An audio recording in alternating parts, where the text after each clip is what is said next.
Ezequiel 47. Você que está com a sua Bíblia aí, ou deve estar projetado aí na tela. Eu vou ler numa versão um pouco mais light, que é a nova versão transformadora, para você não ficar aí abestado. Diz assim: depois disso, o homem me levou de volta à entrada do templo, e ali notei que jorrava água para o leste, por debaixo da porta do templo, e passava à direita do altar, do lado sul. Ele me levou para fora do muro, pela porta norte, e me conduziu até a entrada leste. Ali vi que a água corria pelo lado sul da porta leste. O homem que me conduziu pela água, e enquanto caminhávamos, ele ia medindo. Quando percorremos 500 metros, ele me levou para o outro lado do rio. Ali a água chegava a meus tornozelos. Ele mediu mais 500 metros e atravessamos o rio novamente. Desta vez, a água chegava a meus joelhos. Depois de mais 500 metros, chegava à minha cintura. Então ele mediu mais 500 metros, e ali a água era um rio fundo, o suficiente para atravessar a nado, mas fundo demais para atravessar a pé. Ele me perguntou: filho do homem, você está vendo? E me levou de volta à margem do rio. Ao voltar, fiquei surpreso de ver muitas árvores que cresciam dos dois lados do rio.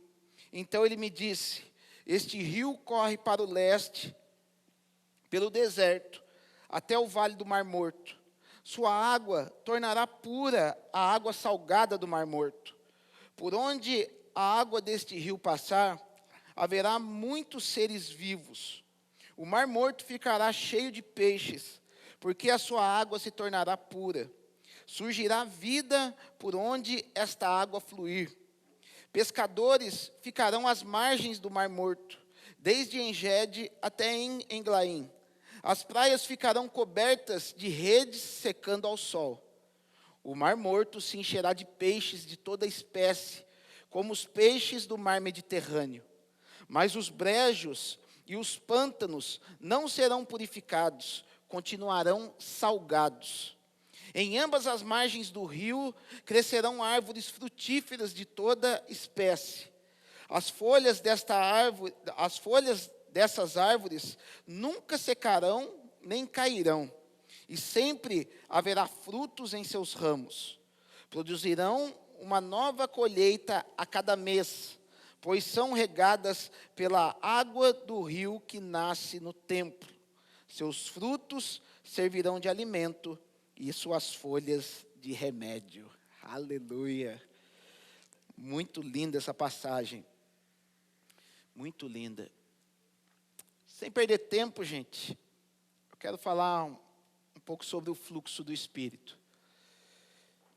Nós estamos falando nesses dias sobre o Espírito Santo, e é tão real essa direção de Deus para nós, para falar do Espírito, que a gente chamou um camarada de fora, um pastor de fora, semana passada. Ele veio com o mesmo assunto. Cristocidentemente, domingo, nós vamos estar recebendo um pastor americano, que também flui no Espírito, a questão de cura.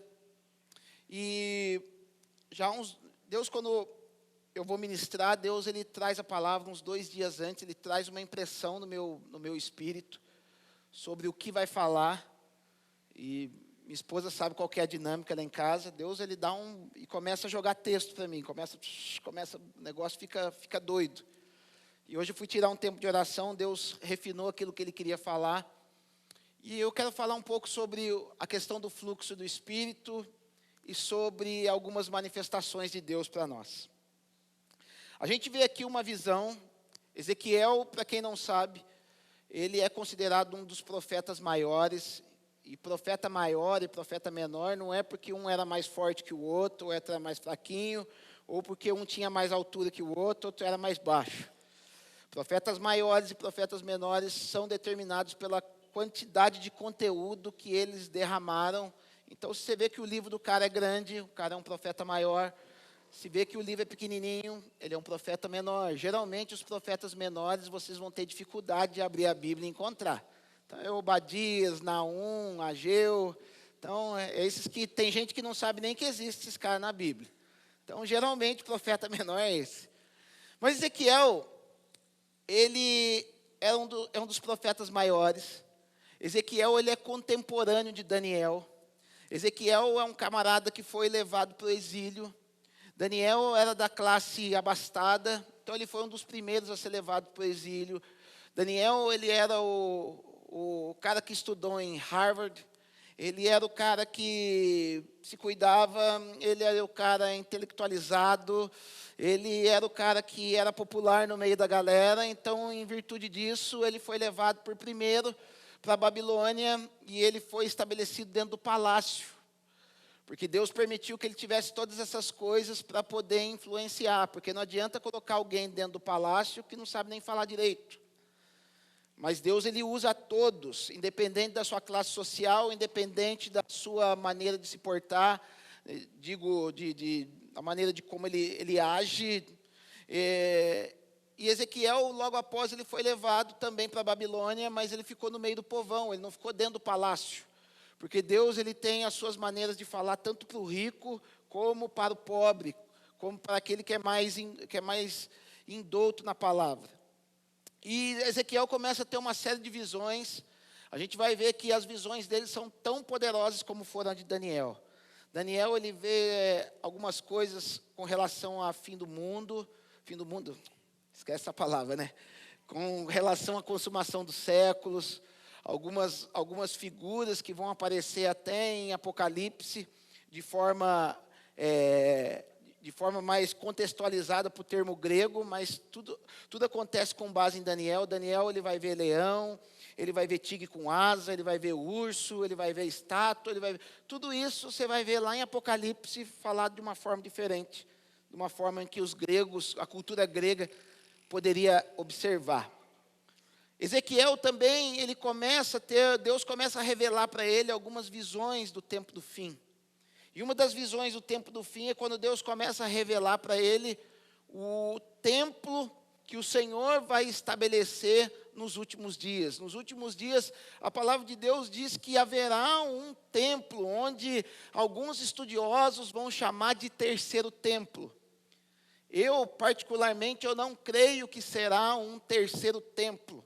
Eu creio que será uma manifestação tão grandiosa, tão fora dos parâmetros daquilo que nós estamos acostumados a olhar, que vai ser considerado como um terceiro templo. Mas para poder expressar, numa época onde eles estavam vivendo num contexto babilônico, 800 antes de Cristo, para Deus fazer com que essas pessoas pudessem entender, Ele deu a visão de um templo. Então Deus começa a dar algumas medidas desse templo. Quando você tiver lá em Ezequiel, você começa a perceber, não faça igual a minha esposa, que ficou lá patinando 2 meses em Ezequiel, acho que pegou trauma de Ezequiel. Ela vinha xingar o Ezequiel todo dia para mim, mas eu não estou entendendo. Porque Deus, ele começa a dar umas medidas superlativas desse templo, é um negócio monstruoso. Templo de Salomão é fichinha daquilo que Deus começa a dar as medidas para Ezequiel. E tudo aquilo que Deus faz, ele tem uma função. E a gente vai ver que o templo nada mais é do que uma representação da manifestação de Deus para a humanidade. Só que isso tinha um propósito, isso tem um propósito. Vai falar que ali nesse templo, então Deus começa a refinar essa visão para Ezequiel dentro do trono, onde teoricamente Deus estaria assentado. Então, debaixo desse trono, começa a sair um rio, e esse rio, ele vai passando por alguns lugares no templo, ele sai por debaixo da porta do templo. Então Deus, é muito legal a maneira como ele mostra para Ezequiel, porque ele coloca Ezequiel de frente com o trono, e na hora que ele traz aquela visão para Ezequiel, Ezequiel começa a ver aquela visão dentro do templo, e na hora que aquilo já está bem assimilado na mente de Ezequiel, Deus, ele faz um transporte para Ezequiel para fora do templo, e ele começa a ter aquela visão não mais dentro do templo, mas agora por fora do templo. O que isso quer falar para nós? Isso Deus já começa a falar algumas coisas para nós. Que aquele que está conectado ao Espírito, para aquele que está aberto para aquilo que Deus vai fazer, para aquele que está aberto para aquilo que Deus vai derramar, para aquele que está preparado para viver uma vida no Espírito, Deus ele vai começar a mostrar não somente a exterioridade das coisas, mas também aquilo que se passa dentro de algumas situações.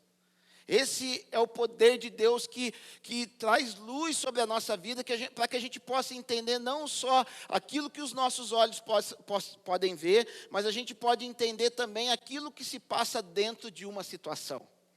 Esse é o Deus que nós servimos. Ele, a partir do momento que nós nos entregamos a Ele, Ele passa a nos dar uma visão completa das coisas.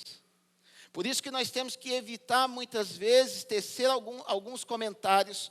Nós temos que evitar muitas vezes, como o próprio Senhor Jesus diz, não julgueis para que não sejais julgados, porque com a mesma medida com que você julgar, você também vai ser julgado. Por quê?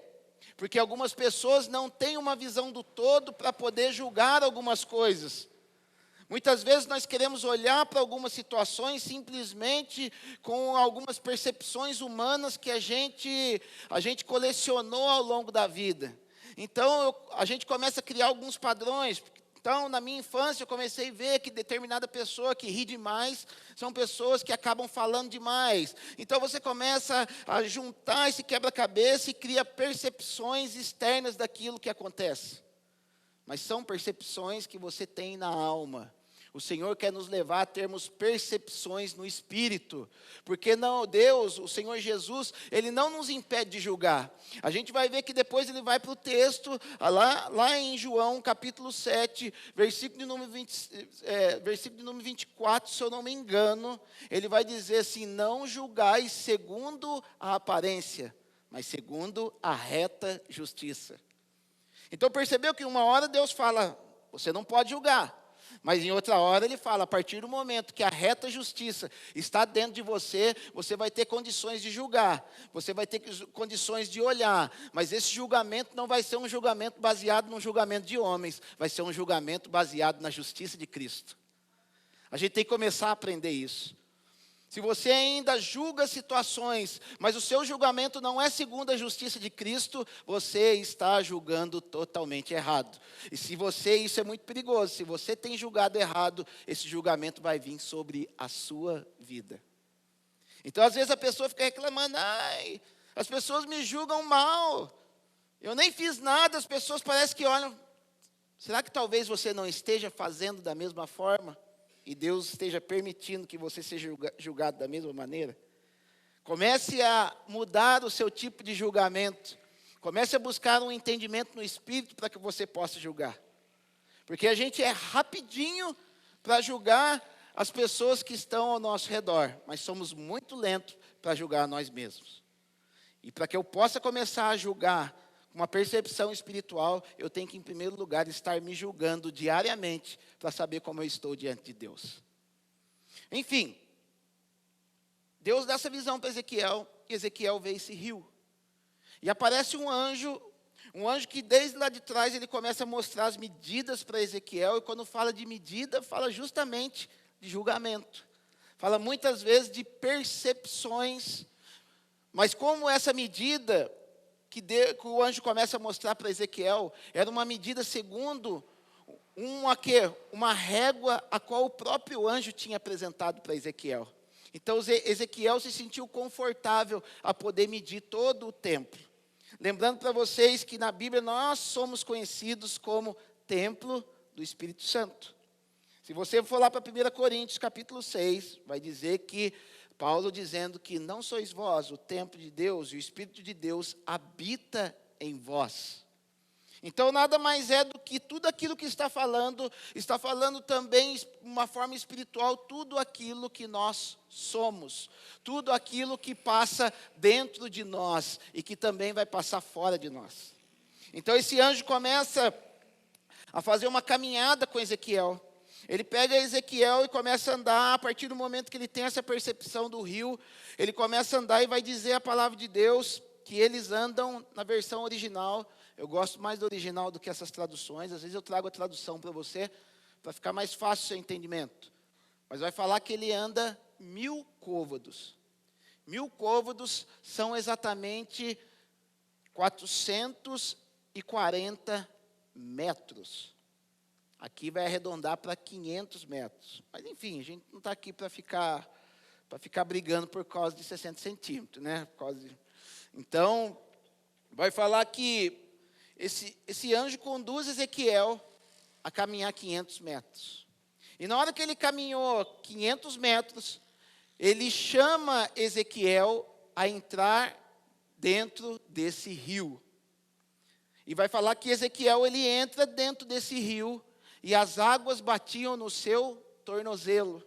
Então ele foi lá para o outro lado da margem. Então ele começou a fazer um movimento de costura com esse rio. Então ele atravessava o rio, andava 500 metros. Na hora que ele andou mais 500 metros, vai falar que o anjo chama ele novamente para dentro das águas. E ele anda nessas águas e vai falar que as águas batiam aonde? Nos seus lombos. E vai falar que mais uma vez ele anda mais 500 metros, ele atravessa o rio novamente e as águas batiam nos seus ombros. E por último, eles andam mais 500 metros e o anjo chama ele para dentro da água. Ele vai falar que desta vez os seus pés já não alcançavam mais o quê? O fundo desse rio. Eram águas que deveriam ser atravessadas a nado. Depois desse ponto, o anjo chama novamente Ezequiel e eles se colocam à margem do rio. E a partir desse momento, Ezequiel começa a ter uma percepção diferente. Aquilo que ele não tinha percebido lá atrás, ele começa a perceber que as margens, tanto a margem direita como a margem esquerda, existiam árvores frondosas, árvores que davam frutos e folhas que também eram folhas nutritivas. E conforme a instrução de Deus dizia que aqueles frutos eram para alimento das nações e com aquelas folhas se fariam remédios. Então vamos começar a entender um pouco dessa visão, aquilo que Deus quer comunicar para essa igreja.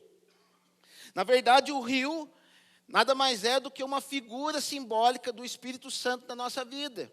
Porque o Espírito Santo, ele é simbolizado na palavra de Deus, um dos símbolos do Espírito Santo. Apesar dele também ser chamado de fogo, vamos ver também que muito do Espírito Santo, muitas vezes ele vai se apresentar como água.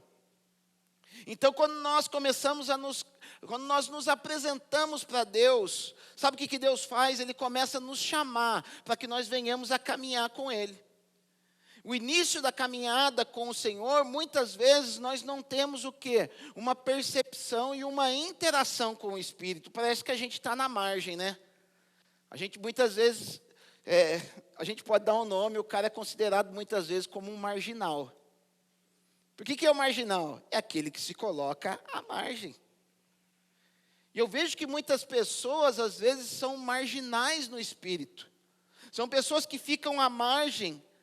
E parece que o Espírito começa a chamar você para uma interação, ele começa a se revelar a você de uma maneira bem sutil.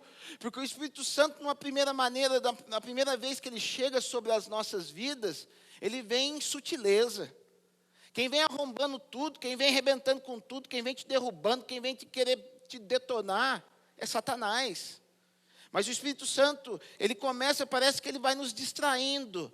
Parece que ele vai estabelecendo uma amizade conosco, parece que ele vai nos ganhando para que a gente possa ter confiança. E foi essa visão simbólica que aconteceu com Ezequiel. Então ele entra dentro desse rio e a sua experiência com o Espírito é bem pequena. Às vezes algumas pessoas têm esse tipo de experiência, onde a pessoa, muitas vezes ela sente uma paz. A pessoa que chega na igreja, talvez ela sinta um ambiente diferente. Talvez a pessoa ela comece a ter percepções que nunca teve. Mas sabe, nós não fomos chamados para poder ter uma vida em que o Espírito somente comece a molhar o nosso pezinho, para que a gente possa somente chegar para as pessoas e falar, existe o Espírito Santo. O Espírito Santo, como eu disse, ele faz morada dentro de nós. O Espírito Santo quer que nós sejamos um com Ele. E eu vejo que algumas pessoas que já têm um certo tempo de caminhada estão acostumadas e estão satisfeitas pelo fato do seu simples pezinho estar nas águas. E não é isso a proposta do Pai. Não é essa a proposta de Deus para nós. A proposta de Deus para nós é que nesse momento onde você coloca o pé nas águas do Espírito, você possa sentir refrigério, você possa sentir que realmente há algo diferente, mas você possa, em primeiro lugar, entender que há um rio onde você pode caminhar. Não é simplesmente para molhar o nosso pé, é para nos mostrar que há um rio e que esse rio ele nos traz refrigério, que esse rio ele quer nos levar a águas profundas, que esse rio ele tem muito mais para nos apresentar. Não adianta a gente querer limitar a ação do Espírito na nossa vida. O Espírito sempre vai nos empurrar para mais fundo. O Espírito sempre vai nos conduzir para águas mais profundas. Por quê? Porque o Espírito Santo é o próprio Deus na terra, é o próprio Deus nos influenciando, é o próprio Deus agindo em nossas vidas. E um dos sinais desse Espírito na nossa vida, em primeiro lugar, a partir do momento que eu toco nas águas, é poder sentir que aquilo que eu vivo aqui dentro das águas, o refrigério que os meus pés têm, e pés vão falar de caminhada, pés vão falar de esforço. A partir do momento que eu toco com os meus pés nas águas, eu posso sentir que as coisas no Espírito são diferentes do que quando eu estava com os pés na terra. Pés na terra vão falar de dores, pés na terra vão falar de esforço, mas pés nas águas vão falar de refrigério. E aquele que entende que esse refrigério é o início de uma nova caminhada, e tem uma necessidade de poder conhecer mais, o anjo começa a trazer novamente, e vai falar que a partir desse momento, as águas batiam nos joelhos. Só que, vamos observar um negócio. Quando eu vou atravessar o rio com as águas batendo no joelho, concorda comigo que para eu atravessar, eu tenho que fazer algum esforço? Eu tenho que tem um professor de educação física aqui, começa a virar uma hidroginástica, não é? Porque há uma resistência do rio para eu poder atravessar ele. E o que isso quer falar para nós? Quer falar que muitas vezes nós estamos num estágio de descobrimento, um estágio de descoberta das coisas do Espírito, mas parece que isso ainda nos traz algum desconforto, que isso nos traz algum esforço. Porque uma coisa eu vou dizer para vocês, todos aqueles que querem se relacionar com o Espírito Santo, vão ter que fazer um investimento na sua vida, vão ter que devotar algum esforço na tua vida para poder viver aquilo que Deus tem para nós. A gente pensa que tudo, a gente simplesmente vai ter que deitar e ficar relaxadão numa cadeira para que as coisas venham acontecer. Mas sabe, a gente quando entra nesse rio, a gente percebe que esse rio é bom quando a gente estava com as águas pelo tornozelo. É no momento em que Deus está nos chamando, ó, vem para um novo estágio onde eu vou mostrar para você que as coisas que vêm de mim, tem um preço a se pagar. Tem um preço, a nossa salvação, eu sempre falo isso para vocês, a nossa salvação não foi cobrado nada de nós. Mas não é porque não foi cobrado nada de nós que ela veio de graça. Houve alguém que pagou por isso. E na verdade, isso que Cristo pagou por nós foi o quê? Foi uma chave para que a graça fosse derramada nas nossas vidas. E o que é a graça? A graça, em primeiro lugar, ela nos salva. Mas, de uma forma mais intensa, é uma capacitação do Espírito na nossa vida para que a gente possa acessar o reino de Deus. A graça é uma capacitação do Espírito para que a gente possa acessar o reino de Deus. Porque conforme está escrito ali em Lucas, capítulo 16, verso 16, vai dizer que o reino de Deus, ele é tomado por esforço. Então veja bem, salvação, legal. Mas você começar a usufruir do reino de Deus, vai te custar um esforço. Vai te custar você entrar no rio e perceber que aquilo tem um desconforto, que aquilo você vai ter que começar a usar os teus músculos espirituais. E sabe o que Jesus está falando para nós essa noite? É momento de você sair da inércia, é momento de você desenferrujar os teus músculos espirituais e se propor a entrar no rio, porque o rio, para algumas pessoas, já está batendo nos joelhos. O problema é que muitos de nós, que a gente começa a entrar no rio e começa a ver um certo desconforto, né? Começa a ver o rio que está, aquela pressão. Ah, pastor, eu não quero mais não. Esse negócio de vida no Espírito é muito complicado. Há uma oposição. Parece que as coisas começam, parece que o negócio está me apertando, parece que eu vejo, parece que eu estou sentindo algumas manifestações no meu quarto. Parece que eu estou sentindo que aquela pessoa que tinha se esquecido de mim, ela se levantou contra mim novamente. Parece que eu tenho percebido que algumas coisas não estão fluindo da maneira como eu pensava que quando eu estava com os meus pezinhos na água. Mas sabe que Deus quer falar para nós, meus amados? Isso faz parte da experiência de atravessar o rio. Isso é Deus te falando assim, cara, se você está sofrendo oposição de principados, de potestades, porque a nossa luta não é contra carne nem sangue, mas é contra principados e potestades que estão nas esferas celestiais. Se você começou a sofrer oposições dessa parte, fique tranquilo, você já está andando nas águas do Espírito. E nas águas do Espírito, se você se propor a passar, você vai sair dali mais forte. Então você vai ver que começa a ter um estágio. Então ele entra, a água bateu no joelho, aquilo criou músculos espirituais. Você vai passar por algumas fases da tua vida, numa interação com o Espírito Santo, algumas dificuldades em que o Espírito vai estar de mãos dadas com você, mas aquilo nada mais é do que criando experiências no Espírito para que você possa viver o melhor de Deus. Então, a partir do momento que você passa desse estágio, o anjo começa a levar ele 500 metros novamente. Perceba para você ver se isso não acontece nas nossas vidas.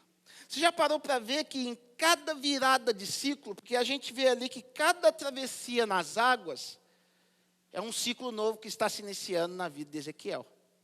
É um ciclo novo que se inicia na minha e na tua vida. Porque a vida, ela é feita de ciclos. E se o teu ciclo não for bem aproveitado, se o teu ciclo não for totalmente dedicado a essa vida no Espírito, você não pode passar para o próximo ciclo. E quando parece que cada mudança de ciclo, a partir do momento que a gente passa por uma dificuldade, você já parou para perceber que existe um tempo de estabilidade? Então parece que a gente sofre aquela pressão, a gente sofre aquela dificuldade, a gente busca o Senhor, a gente ora a Deus, a gente se agarra nos nossos amigos, nos nossos irmãos, a gente ora junto, a gente consagra, a gente jejua, a gente faz o que tem que fazer, e a gente passa para o outro lado da margem. E quando a gente passa para o outro lado da margem, o que acontece? Parece que a gente vive um tempo de refrigério. Parece que a gente vive um tempo para poder saborear aquilo que a gente conquistou. É o tempo, sabe qual que é esse tempo? É o tempo onde o anjo está te conduzindo para o novo estágio. Se você tem vivido uma vida de estabilidade, se você está vivendo uma vida de tranquilidade, de tudo aquilo que você conquistou no Espírito, glória a Deus para você, mas eu quero te dar uma notícia muito boa, que algumas pessoas podem até entender como uma notícia ruim, mas essa é uma notícia muito boa. Deus vai te levar para um novo ciclo, um ciclo de águas mais profundas. São águas mais profundas porque são águas que vão bater nos lombos, então em Ezequiel, o desconforto é ainda maior, por quê? Porque a pressão da água já não é mais até aqui, a pressão da água já bate aqui. Então, uma dificuldade maior para poder passar. São músculos espirituais, são novos músculos espirituais que você vai ter que começar a desenvolver. Mas isso nada mais é que Deus chamando, vem para águas mais profundas. São oposições maiores, mas sabe o que vai te capacitar a atravessar as águas que estão nos lombos? Foi o fato de você ter passado com louvor nas águas que estavam nos joelhos. Então passe com louvor nas águas que estão dando pelos teus joelhos, porque Deus quer te levar a águas mais profundas. Deus quer levar você a experiências maiores no Espírito. Então a gente vai ver que os próprios discípulos de Jesus, no início da caminhada com Jesus, eles não tinham experiência nenhuma com o Espírito Santo. E Jesus foi o quê? Jesus foi trabalhando na vida deles, apresentando o Espírito para eles. Então, num primeiro momento, João Batista ele vê somente uma visão espiritual, em que algo, uma forma de uma pomba descia sobre Jesus. Para eles aquilo era o Espírito Santo.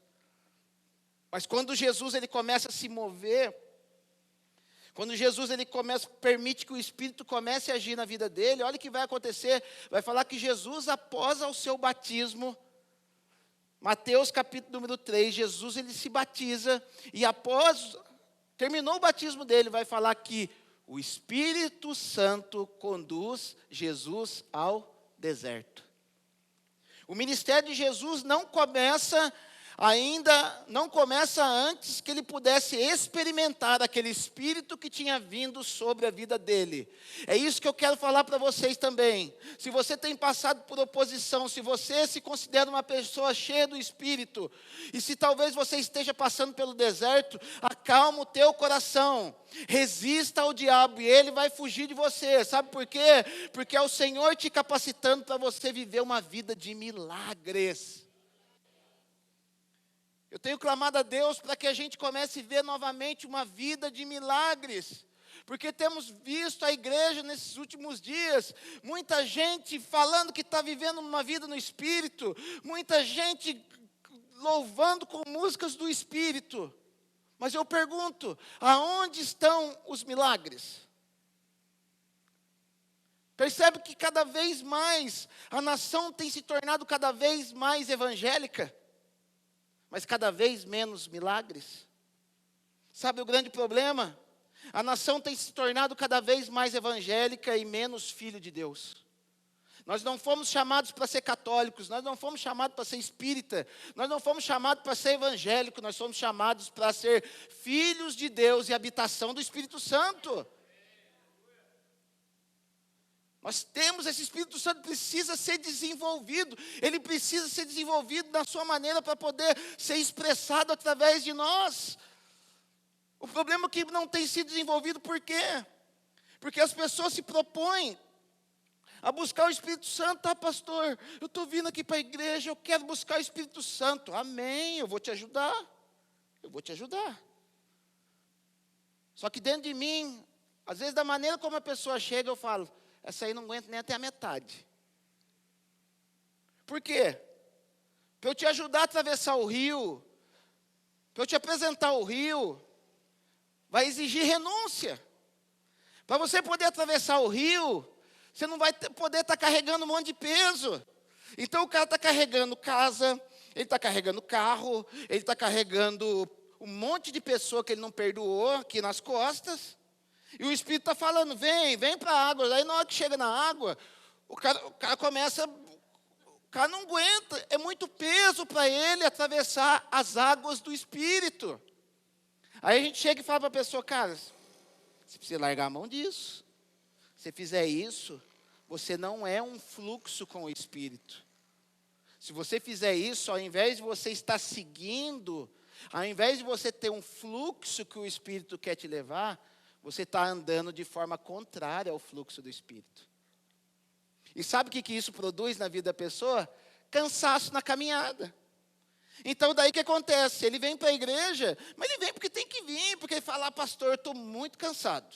Então eu estou cansado, mas eu vou na igreja. Mas ele vem na igreja arrastado, não é um prazer para ele. Ele lê Bíblia de forma arrastada, porque não é um prazer para ele. Ele vai para o momento secreto dele arrastado, porque não é um prazer para ele. Sabe por quê? Porque ele está cheio de coisas carregando nas suas costas e principalmente cheio de si mesmo. O cara está obeso de si mesmo. Você percebeu que nós estamos vivendo uma geração cada vez mais obesa? Sabe por quê? Porque nós estamos nos enchendo de nós mesmos e esquecendo de nos encher do Senhor. Então o cara está cheio de si. Então quando o cara está cheio de si, ele fica pesado, ele não consegue atravessar. E daí, como ele vê dificuldade, ele fala: essa igreja aí que mexe com o Espírito Santo não é para mim. Deixa eu ir para uma igreja que não fala de Espírito Santo. Deixa eu ir para uma igreja que não vai mexer com a minha estrutura. Deixa eu ir para um lugar para eu ficar escondido na minha. Aí o camarada, ele vai lá, as duas uma. Ou ele vai para uma igreja que não vão mexer com a individualidade dele, ou ele vai para uma mega church, para ele poder ficar escondido atrás das cadeiras. Sabe onde ele fica brincando? Como uma criancinha que vai numa praia e tem que ficar brincando no rasinho, ele pega o baldinho espiritual dele, ele pega a pazinha espiritual dele, ele pega as figurinhas espirituais dele, aquelas conchinhas, e ele senta na beira da prainha dele lá e fica fazendo castelinho na areinha dele, achando que aquilo é uma vida no espírito. Ele até fala uma linguinha ali, só que não há transformação, não há desenvolvimento espiritual, não há músculos espirituais desenvolvidos, não há o quê? Um fluxo com esse rio, ele está andando totalmente contrário ao que o rio tem proposto para a vida dele. Ei, meu irmão e minha irmã, não para não. Não se deixe abater pelas dificuldades, não se deixe abater muitas vezes pelos puxões de orelha que nós vamos dar para você, porque sabe o que nós estamos querendo de você? Que você atravesse o rio. Você precisa atravessar o rio. A gente gasta tempo em oração lá em casa para quê? Falando: Senhor, faz fulano atravessar o rio. Eu preciso. Estamos chegando num estágio nessa igreja e graças a Deus por isso. Eu preciso que mais pessoas atravessem esse rio. Eu preciso de mais pessoas para nos ajudar a pegar os novos pequeninos que estão chegando e falar: cara, existe um rio aqui. E esse rio é muito louco, cara. Esse rio não é o rio Tietê. Porque tem gente que está querendo atravessar o rio Tietê. Sabe o que é? O cara está querendo atravessar um rio de pecado. É um rio onde você vai pôr, sabe que você vai pegar micose, frieira, verme. Porque é um rio de pecado, mas ali é um rio de santidade. Um rio onde Deus está falando que aonde ele passa, onde tem morte, ele produz vida. E sabe o que o Espírito comunicou para mim? Deus, ele vai começar a trazer vida. Deus, ele está trazendo cura para você nessa noite. Ele vai estar entrando em áreas da tua vida onde você já considerava morto, mas Deus, ele está trazendo vida em áreas específicas na vida de pessoas aqui nessa noite. Deus está trazendo vida. Então, quando ele passa nesse penúltimo estágio, aí vem o estágio derradeiro. Qual que é o estágio derradeiro? Onde o anjo do Senhor o conduz a um nível de águas aonde já os pés dele já não alcançam mais o chão. Esse é o ponto ideal para as nossas vidas. Porque sabe, nesse momento onde nós não alcançamos mais os nossos pés, nós dependemos, sabe do quê? Dependemos de nós nadarmos. Só que quando a gente nada, quando nós nadamos, nós estamos totalmente sujeitos à correnteza do rio. Então você vai ficar batendo lá, mas o que vai coordenar você a partir de então é aonde o rio quer te conduzir. Sabe o que Deus está falando para nós? Não é da sua maneira, não é de acordo com as suas qualidades humanas, não é de acordo com o teu currículo, não é de acordo com aquilo que você acha que é bom, é de acordo com aquilo que Deus tem para você. É da maneira como Ele tem. São coisas novas, são experiências totalmente novas daquilo que nós já vivemos. E às vezes, agora virou moda, né, na internet falar assim, que saudade do dinheiro que eu não tive. Já viu? Agora virou moda. Abre a rede social, é a modinha do momento. Aí vê o rapazinho lá, né? Que saudade da namorada que eu não tive. Virou a piadinha do momento, né? E eu vejo algumas pessoas, alguns filhos de Deus, dizendo: que saudade da experiência do Espírito que eu não tive. E sabe quando o cara vive que saudade da experiência do Espírito que eu não tive? Sabe qual que é o perigo de tudo isso? Do cara querer se tornar um religioso. E sabe o que o religioso faz? O religioso, ele anda toda a margem, sem atravessar o rio. E ele vai lá onde o cara está atravessando o rio, a nado, onde já os seus pés já não encontram mais o fundo. E ele fica lá na margem falando: ó, cara, aí onde você está nadando, se esforçando, eu já passei aí, legal aí, cara. Legal. Aqui tem, aí, ó, pode ir, aí tem cura, tem milagre, aí tem prosperidade, aí tem entendimento, aí tem vida.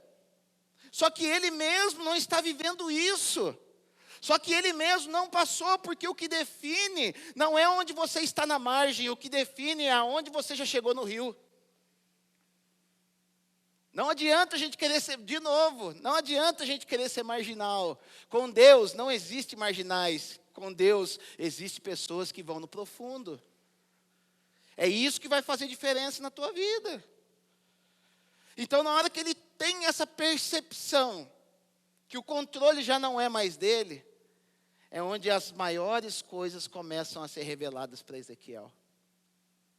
Sabe, aquilo que Paulo ele vai dizer em 1 Coríntios, capítulo 2, verso 9, é muito real nas nossas vidas. Aquilo que os seus olhos não viram, e que o seu ouvido não ouviu, e que não subiram ao teu coração ainda, é aquilo que Deus tem preparado para aqueles que o amam. E Deus, olha o que ele continua dizendo: e Deus nos fez ser reveladas pelo seu Espírito, porque o Espírito ele penetra todas as coisas, até as profundezas de Deus. Não tem como fugir do Espírito. Não há para onde você fugir. Você pode criar um bunker lá para fugir do Espírito Santo, não adianta. Não há lugar onde, não há vácuo, não há universo que você possa fugir do Espírito Santo. Aonde você estiver, ele pode te alcançar. A gente vê o Salmo 139, onde o salmista está dizendo: para onde fugirei do teu Espírito? Se for para a extremidade do mar, você está lá. Se for para o termo em que muitas Bíblias traduzem como inferno, lá você está lá. Deus está no inferno também, tá, gente?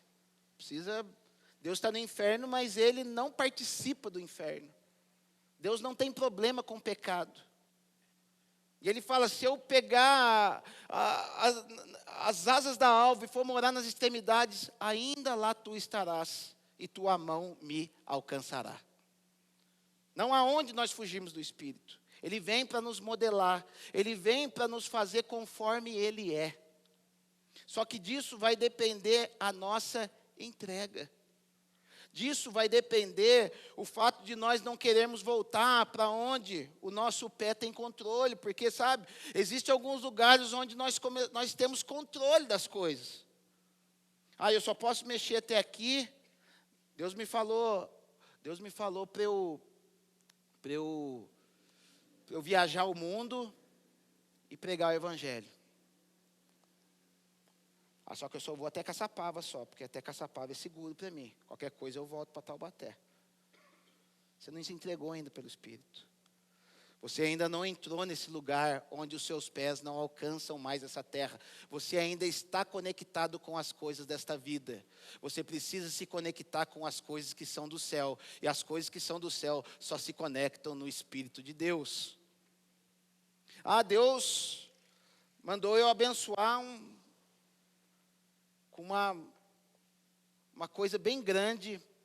Algum lugar, Deus me mandou pegar meu carro e mandar lá para a África lá.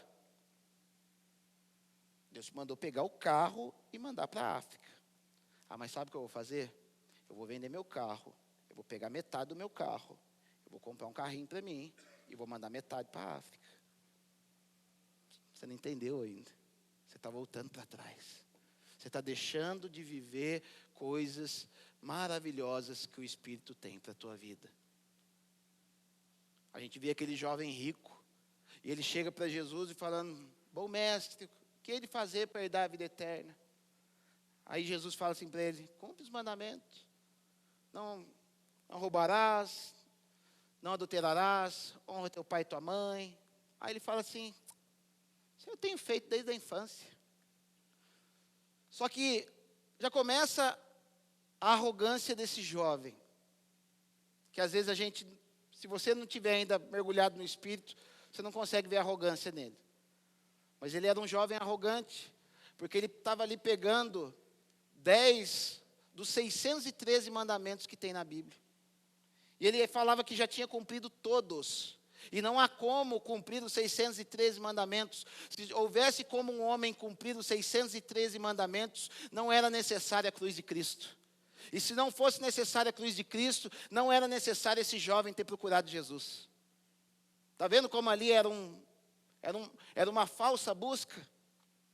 Percebeu como ali era um marginal procurando Jesus? Que não estava verdadeiramente querendo entrar nas águas do Espírito. Aí Jesus fala para ele, então tá bom, vamos esquecer que os 603 lá, você não conseguiu resolver, você não conseguiu praticar. Vou fazer um negócio para você, pega a tua fortuna, vende, dá aos pobres e siga-me. O que Jesus estava falando? Sai do rasinho, vem aqui para o fundo comigo e vamos viver aquilo que Deus tem para nós. Você vai ver que loucura que vai ser mais louco que ter dinheiro. Só que a mente dele estava tão bitolada em ter controle nas coisas, porque o dinheiro traz algum controle na nossa vida. Então eu estou tranquilo, porque eu posso comprar minha pizza, eu posso comprar meu carro, eu posso comprar minha casa, eu estou tranquilo. Só que não é dinheiro que vai te trazer tranquilidade, são as águas profundas do Espírito que vão te trazer tranquilidade, felicidade e vida eterna. É diferente. Então, vai falar que, olha para você ver como ele era tão bitolado nas coisas dessa terra. Ele era tão bitolado, o seu paradigma era tão terreno, que ele não conseguiu enxergar o que Jesus estava falando para ele. Porque Jesus não falou assim para ele, vai, vende o que tens, e você vai ser um pobretão andando comigo. Jesus não falou isso para ele. Jesus falou assim, vai, vende o que tens e segue-me. Agora eu pergunto para você, quem disse que Jesus era pobre? Percebeu? Ele queria o dinheiro dele. Ele não queria ser dependente do Espírito. Ele não queria ser dependente de Jesus. Porque nós fomos construídos debaixo de um paradigma em que Jesus era o pobrezinho. Tanto é que quando você era nenenzinho, quando você era criancinha, aí você ficava cantando assim na beira da árvore de Natal, que a árvore de Natal também é uma homenagem a Tammuz, é demônio, tá, gente? Você quer ter na sua casa, você pode ter, eu não vou falar nada para ninguém. Na minha casa eu não tenho. Pois se você quiser, você me procura, eu conto a historinha para você. Aí fica lá, noite feliz, pobrezinho nasceu em Belém. Onde que é pobrezinho nasceu em Belém? O cara, na hora que nasceu, ele ganhou uma barrona de ouro. Na hora que nasceu, os magos trouxeram incenso, ouro e mirra. Material totalmente valorizado na época, valia uma fortuna. De onde que o cara era pobre? Ele não era esbanjador. Ele não bancava o Bill Gates da época. Mas Jesus, ele não tinha falta de nada. Rico não é o dinheiro que você tem. Riqueza é você não ter falta de nada. Mas não é não ter falta de nada, não tendo. É você não ter falta de nada, tendo. Não sei se vocês conseguem me entender. Porque um dia ele está andando, e está ele com Pedro lá no meio dos romanos. O romano vem cobrar um imposto dele. Paga o imposto. Ele não precisava nem pagar o imposto. Aí ele olha para Pedro e fala assim, para que eles não se escandalizem, vamos fazer o seguinte, paga o imposto por mim e por você. Mas Jesus, o Judas não está aqui, porque quem anda com R$ 2 no bolso não precisa de tesoureiro, certo? Então já mais uma para vocês. Quem é pobre não precisa de tesoureiro. Ele tinha tesoureiro. Você quer achar que Jesus é pobrezinho para justificar a tua falta de ambição de querer crescer na vida? Amém, tranquilo, cara. Só que Jesus tem mais para você. Aí, então vai lá, faz o seguinte, pesca o peixinho lá e vai ter uma moeda para mim e para você. Aí Pedrão foi lá, pegou a varinha dele lá, chegou, puxou, moedinha, tá pago. Sentiu falta de alguma coisa? Não. Ou seja, Jesus era dono de tudo. Jesus, ele tinha tudo ao seu dispor. Ele só não precisava ficar colocando aquilo num banco. Sabe por quê? Porque quem entra nas águas do Espírito não precisa acumular em banco, porque tem um tesouro no céu. Então Jesus, ele fala várias vezes. Gente, ele fala assim, ó, não acumuleis para vós tesouros na terra. Ali em capítulo 6 de Mateus, a partir do verso 19, onde a traça corrói, a ferrugem consomem, mas acumulai para vós tesouros no céu. Aí, o que a religião nos ensinou? Que o céu é um negócio lá longe, que quando eu morrer eu vou para lá. E cara, o céu já está dentro de você, o Espírito está dentro de você, todas as coisas estão dentro de você. O que Jesus está falando? Vive uma vida no Espírito e você não vai ter nada de nada. Buscar em primeiro lugar o reino de Deus e todas estas coisas vos serão dadas. Entendeu? Só que a gente tem medo de se entregar no Espírito. Quantas pessoas, quando às vezes vem a primeira vez na nossa igreja aqui, né? Não volto mais nessa igreja não, a turma cai no Espírito Santo, aí não sei se é demônio, não sei se é o que é. Ô, cara. Aí, falar igual Jesus, você não sabe discernir o que é uma coisa e o que é outra. Quando é demônio, o cara vai arranhar o chão, vai torcer, vai burrar, que nem um bode velho, cara. Agora a pessoa cai no Espírito dando risada. É demônio, que demônio? Demônio que deixa você feliz, cara, da onde? Solta o freio de mão, entra nas águas do Espírito. Para de querer comandar a tua vida. Deixa o Espírito Santo te levar a águas mais profundas, porque a partir do momento que você se entrega nessa experiência com Deus, Ele começa a abrir os seus olhos para os milagres. Porque depois que ele viveu isso aqui, você vai ver que ele olha de uma margem na outra e vê que ali tinha árvores. Árvores que produziam frutos milagrosos. Por que ele não percebeu isso antes? Você já parou para pensar? Porque uma coisa, sabe, vou dar uma receita para você não virar religioso. Começa a pensar, começa a questionar as coisas. Não questionar para vir enfiar o dedo na cara do seu pastor. Começa a pensar. Esse dia falaram assim de uma pessoa que flui no Ministério de Libertação.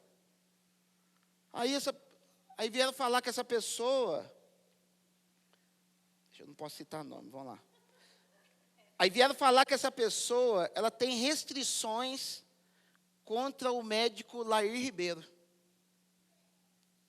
Fala que o cara é místico. O cara é místico, o cara é cientista. O cara manda você tomar limão, o cara manda fazer um monte de coisa. Eu nunca vi o Lair Ribeiro falando, então, vai lá, acende 7 velas para Exu lá, que você vai ficar curado. Eu nunca vi nos vídeos dele ele falando isso. Eu vejo ele falando, toma vitamina D, toma vitamina C, toma limão na hora que você acorda de manhã, dorme na hora correta. Eu nunca vi ele falando nada diferente disso. Aí a pessoa dá uma dessa, é uma benção do Ministério de Libertação. Só que a pessoa dá uma dessa, o que a gente pensa? A gente coloca em xeque tudo aquilo que ela falou. Comece a pensar para a gente não virar religioso, para não ficar falando que ele não pode, porque, gente, nós fomos chamados para santificar as coisas. Uma vez vieram falar para mim, ei, você faz festa junina nessa igreja? Que eu chamo de festa junina mesmo, eu não estou adorando São João. É festa junina porque é em junho. Se for em junho, é julina. Esse ano vai ser Julina. Aí você faz aí. Não, pior, o outro faz, chama de Arraiá Gospel. Mesma coisa. Faz festa julina, faz. Ai, mas isso aí é coisa do pagã. Isso aí é coisa do. Falei, ó, pagã seria se eu colocasse um pau de sebo com a foto de São João lá em cima. Pagão seria se eu colocasse São Benedito com um monte de pãozinho em volta. Eu não faço isso. E eu acredito que nós, como igreja, nós chegamos para poder santificar as coisas. Falei aqui da árvore de Natal, amém. Nós não usamos a árvore de Natal, mas eu comemoro o Natal mesmo sabendo que não foi naquele dia que Jesus nasceu. Mas eu comemoro o Natal, é uma chance de eu ganhar as pessoas para Jesus. Porque o cara fala que não celebra o Natal na data, porque não é o dia que Jesus nasceu. Mas daí ele também não celebra dia nenhum. Ele não vem em setembro, porque setembro, outubro, mais ou menos, que Jesus nasceu de verdade, ele não vem. Entendeu? Quando a gente vira religioso, não pode. Enfim, eu tinha tanta coisa para falar aqui, mas mandaram acabar o culto mais cedo agora. Tem um monte de. Não peguei nem um terço que eu tinha para falar ainda. Então, ele começa o quê? Começa a ter a percepção dos milagres que Deus tinha feito, da cura que havia disponível na sua esquerda e na sua direita. Sabe, às vezes você está enxergando de forma tapada a igreja, e falando a igreja não é isso, a igreja não é aquilo, milagres já não existe mais, a manifestação de Deus já não existe mais, cura já não existe mais, libertação já não existe mais, provisão de Deus já não existe mais. Sabe por que você não está enxergando isso? Porque você não chegou na profundidade suficiente para Deus começar a revelar isso na tua vida. Não é culpa de Deus. Deus não deixou de ser Deus. Hebreus vai falar lá no capítulo 13, verso 8, que Jesus é o mesmo ontem, hoje e eternamente. É a tua visão que não está focada nas coisas. Você precisa ter um mergulho nas águas do Espírito para que você possa fluir no Senhor. Eu vou poder pregar mais um pouquinho, não vou nem pôr louvor no final. Eu vou arrancar um cardinho aí ainda. Sabe, se a gente não tiver nessas águas do Espírito, a gente não vai conseguir viver o sobrenatural de Deus. A gente vai começar a viver uma vida ordinária. Sabe o que é a vida ordinária? É a vida comum do dia a dia, é a vida terrena. Mas nós somos chamados para viver, sabe o quê? Uma vida extraordinária. Só que para viver uma vida extraordinária, nós precisamos estar num ambiente extraordinário. Nós precisamos estar encharcados com o Espírito extraordinário. E esse Espírito extraordinário, uma vez que você entra no fluxo desse Espírito, Deus ele começa a operar milagres e coisas sobrenaturais através da tua vida. Você começa a ser um nesse fluxo, você se torna parte desse rio. Você se torna um elemento que vai sendo conduzido para onde esse rio vai desaguar, porque a função desse rio, sabe o que é? Trazer cura. A função desse rio é trazer vida aonde quer que ele passe. Porque a palavra de Deus está dizendo que ele chega no Mar Morto. Para quem não sabe, o Mar Morto é uma represa, um lugar represado, aonde caem os restos da água do Jordão. E esse Mar Morto é um território totalmente cheio de sal. E ele tem tanto sal, tanto sal, tanto sal, que nenhuma criatura sobrevive, nem mesmo bactéria naquele lugar. Então, segundo as pessoas que já foram para lá, e eu vou para lá em nome de Jesus, fala que as pessoas estão até com machucado, você entra, o machucado arde, do tamanho, a quantidade de sal e a ausência de bactérias naquele lugar. Se você se largar lá, você boia lá, por quê? Porque a densidade é muito grande. Por isso que se chama Mar Morto. Esse rio, ele veio, ele começou a curar as águas do Mar Morto. E sabe o que o Espírito quer fazer na vida de cada um de nós, meus amados? Curar aquilo que está morto dentro das nossas vidas. Talvez você tenha um sonho que já morreu. Jesus, o Espírito Santo está aqui para reavivar esse sonho e transformar em vida aquilo que estava morto. Talvez você tenha relacionamentos que já morreram. Jesus, o Espírito Santo está aqui para poder trazer vida novamente. E uma vez que Ele traz vida sobre você, a vida vem sobre a tua vida e você passa a ser um gerador de vida nessa terra. Porque do teu ventre fluirão rios de água viva que jorrarão para a eternidade. É o próprio Cristo que falou. Daqui vai saindo, ó, do teu ventre. Eu falo que aqui é a morada do Espírito. Tem cara que está com uma moradona desse tamanho assim, cheio do Espírito. Tem que jorrar uma mangueira de bombeiro, né? Mas enfim, o que acontece aqui? Ele começa a contemplar milagres. E o fato de nós estarmos no fluxo do Espírito faz o quê? Que nós estejamos em concordância com Deus. Nós temos que estar em concordância. O que vai operar milagres na nossa vida é o fato de nós estarmos em concordância com Deus. O poder da concordância, ele é muito poderoso. Quando nós entramos em concordância com esse Espírito, pelo fato de nós deixarmos com que esse Espírito flua em nós, nós passamos a concordar com Ele, ou seja, as ideias nossas passam a ser as mesmas ideias de Deus, porque nós passamos a ter a mente de Cristo. 1 Coríntios capítulo 2, verso 14, vai falar da mente de Cristo.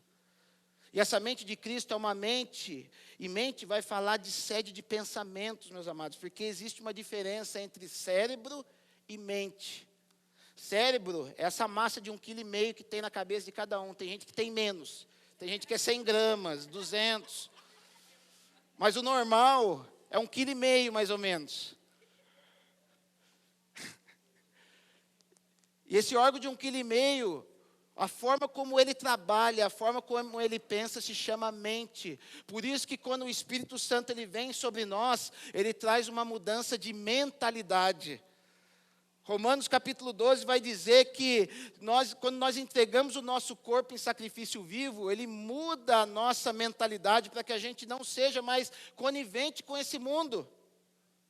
Ele começa a expandir a nossa capacidade de pensamento, porque nós passamos a ter a mente de Cristo. E a mente de Cristo é uma mente que concorda com o Espírito. E uma vez que aquilo que você peça, uma vez que aquilo que você pense, uma vez que aquilo que você está vivendo esteja em concordância com o Espírito, aquilo vai se realizar na tua vida. Sabe por que muitas vezes você não recebeu algumas coisas? Porque aquilo que você pediu é fruto de uma mente pecaminosa ainda. Mas quando você pede aquilo que concorda com o Espírito, Deus ele vai ter maior prazer em realizar. Não é eu que estou falando isso. Vamos lá para 1 João capítulo 5.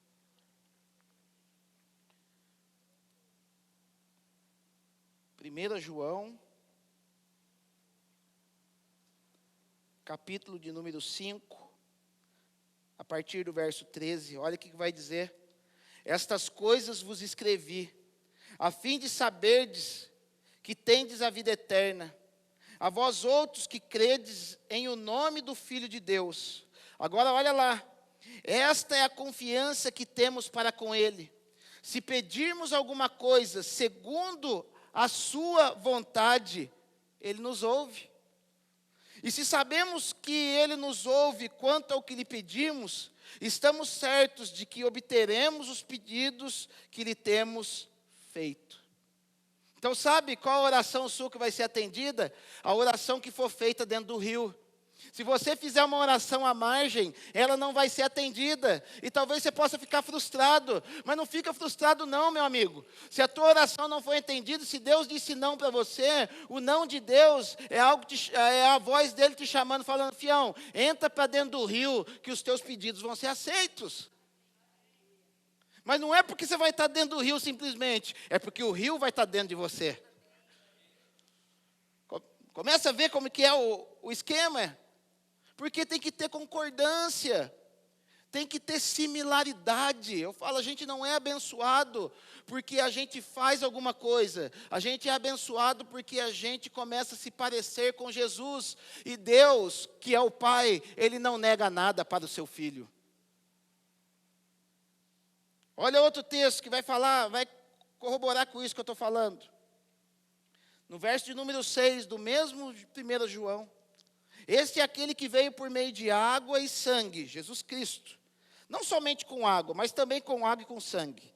E o Espírito é o que dá testemunho, porque o Espírito é a verdade. Porque há 3 que dão testemunho no céu: o Pai, a Palavra, que é Jesus, né? E o Espírito Santo. E estes 3 são um. E 3 são os que testificam na terra: o Espírito, a água e o sangue.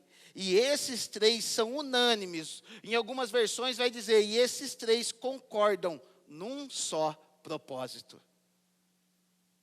Por que que as coisas se realizam através da palavra de Deus? Porque há uma concordância entre a Trindade. Tem que haver concordância, meus amados. Tem que haver uma concordância nossa com o Espírito. E a partir do momento que há uma concordância nossa com o Espírito, começa a haver uma concordância entre mim e você. E no momento que a igreja está toda em concordância, coisas impossíveis e sobrenaturais começarão a acontecer na nossa vida. Isso é da hora, a gente não para pensar nisso. Precisa ter uma concordância, precisa ter um fluxo.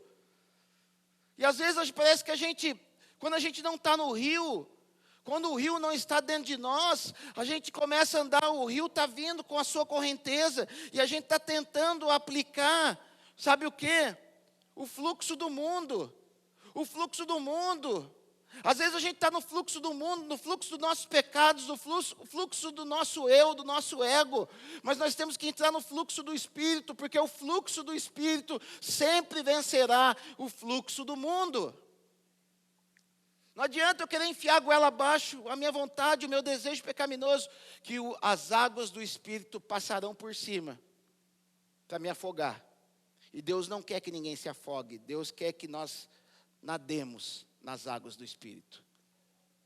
Ele está falando aqui, ele fala, não eram águas que se atravessavam a nado, não eram águas que podiam te afogar. Ele não quer te afogar, ele não quer te matar. Quero trazer um último texto. De verdade, não deu para eu pregar tudo, mas eu quero trazer um último texto, que está aqui em Mateus, capítulo de número 18. Olha o que Jesus vai dizer. Que está falando sobre perdão. Está falando sobre relacionamentos. Mas ele vai falar assim. Mateus 18, 18. Em verdade vos digo. Se quiser vir aqui, dá até para a gente louvar um pouquinho, uns 5 minutos aí, para não perder o costume. Mateus 18, 18. Vai dizer assim. Tem mais 10 minutos aqui, segundo meu relógio. Em verdade vos digo, que tudo o que ligardes na terra. Você vai ver alguma versão, está escrito será, não é. No original está escrito terá sido ligado nos céus. E tudo que desligardes na terra terá sido desligado nos céus. Em verdade também vos digo, que se 2 dentre vós sobre a terra concordarem a respeito de qualquer coisa que porventura pedirem, ser-lhe-ás concedidas por meu Pai que estás no céu. O que ele está dizendo aqui? Aquilo que vocês estão pedindo, quando vocês estão nas águas do Espírito, e quando as águas do Espírito estão em vocês, quando vocês se tornarem um, aquilo que você pediu já foi estabelecido nos céus. Na verdade, vocês só vão estar trazendo os céus para a terra. Nós não conseguimos implantar a terra nos céus, mas nós somos responsáveis em trazer o céu para a terra. E ele vai falar, quando 2 ou mais de vós se reunirem e concordarem acerca disso, o negócio vai ficar louco aqui na terra, porque o negócio vai acontecer. Essa palavra concordarem aqui é uma palavra que quer dizer sumphoneo. Sum, no grego, quer dizer junto. Phoneo quer dizer voz, por isso que vem fone. Daí vem a palavra fone, que vem falar de voz. Então o que ele está dizendo? É ter uma voz em conjunto. Uma voz em conjunto com quem? Em conjunto com o rio de Deus. Em conjunto com aquele rio que aonde você já não consegue mais colocar o teu pezinho no chão. Naquele lugar que lá atrás era desconfortável, mas pelo fato de você ter se proposto a viver essa vida no Espírito, isso já se tornou uma constante na tua vida. Isso tem que se tornar uma constante na tua vida, de tal modo que você seja apaixonado em viver na profundidade do Espírito. Porque, sabe, uma vez, eu falei dele acho que semana passada, mas eu quero falar de novo. Uma vez veio um homem religioso chamado Nicodemos atrás de Jesus na madrugada. Porque quando a gente quer conhecer uma face diferente, mais real de Jesus, que os religiosos não estão conhecendo, a gente começa a buscar na madrugada e nas escondidas essa face de Jesus. Porque o que vão falar de mim, né? Às vezes buscando Jesus lá na comunidade Aba, pastor careca lá, a turma fala que fala heresia, uma série de coisas, eu vou lá buscar Jesus com ele. Deixa eu ir de madrugada, deixa eu ir escondido, deixa eu mandar recadinho no WhatsApp para ele, para ninguém ver. E daí ele encontra com Jesus e Jesus fala assim para ele, ó, olha que coisa linda, que fala justamente desse fluxo que Deus nos convida hoje para a gente viver. Está lá em João capítulo 3, verso 8. Ele vai dizer assim, o vento sopra aonde quer, ouves a sua voz, mas não sabes de onde vem, nem para onde vai. Assim é todo aquele que é nascido do Espírito. O que Jesus está falando? Aquele controle que vocês tinham lá, aquele negocinho de vocês falar que conhece a palavra lá no meio dos seus lá, que não tem milagre, não tem cura, não tem nada, aquilo lá não é nada. Porque o cara que nasce do Espírito, ele já não liga mais para essas coisas. E se Deus mandar ele para lá, ele vai. Se Deus tirar alguma coisa dele, ele glorifica o Senhor. Se Deus der alguma coisa para ele, ele glorifica o Senhor. Porque ele começou a entender que ele está no fluxo do Espírito. Para quem não sabe, a palavra Espírito, tanto no Antigo Testamento quanto no Novo Testamento, ele quer dizer, a palavra é o mesmo significado para vento. No Antigo chama ruá, e no Novo Testamento chama pneuma, que quer dizer vento. Vento. E vai dizer que naquele dia, vamos colocar em pé, que naquele dia 120 pessoas estavam reunidas no cenáculo, sem conhecer o que era esse rio do Espírito. E vai falar que um vento impetuoso encheu aquela casa de forma sobrenatural.